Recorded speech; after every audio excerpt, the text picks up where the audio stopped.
been 1 year since For Honor was released. All the factions, they all have 6 different heroes. It's equal strength everywhere.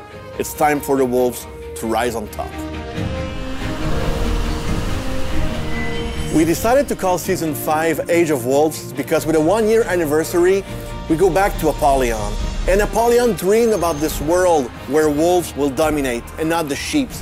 There will be new content in Season 5. New gear, new emotes, new execution, balancing, major updates to some heroes, and one feature that everybody's been waiting for, the release of the dedicated servers.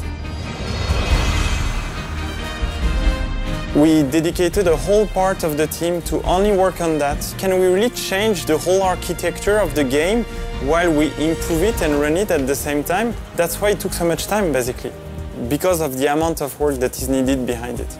First, for player, it's only improvement in terms of flag, feeling of latency. You don't get any more resynchronization. When the player is leaving, you don't get post-migration message. You really get the best experience that For Honor has to offer.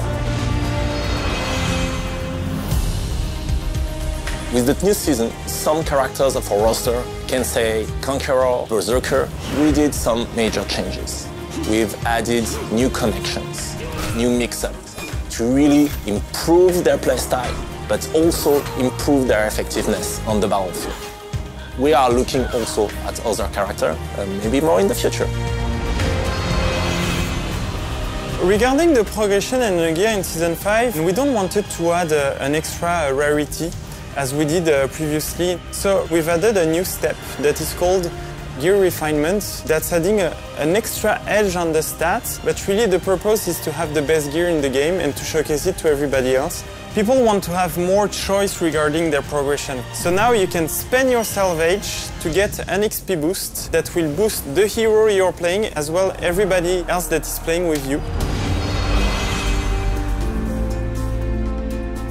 We want to revamp the experience of the onboarding, so we created trials, which are a bit more narratively driven experiences where you learn all the basics of the art of combat. We expect new players to go with the apprentice and then have a bit of playtime in the game and then come back for the war trials to go more in depth into the art of combat. Once you've mastered these basics, you can now go in the arena. And what's cool is that as you play online, you will fight against other players, doing specific moves, using specific heroes, and when you feel like you're stuck or you don't quite know how to deal with these situations, now you can create the same setup in the arena, practice, and get better. So now we will allow the player to equip a different effect on each of the executions, on different emotes, etc. On Season 5, we want to have Tribute mode as the ranked mode in 4v4, not Dominion.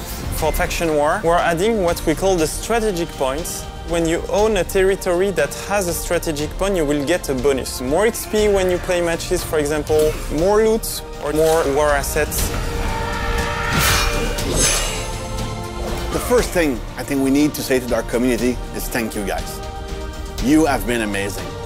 We had ups, we had downs, but the community was there with us throughout that year. Thank you all for your passion and commitment.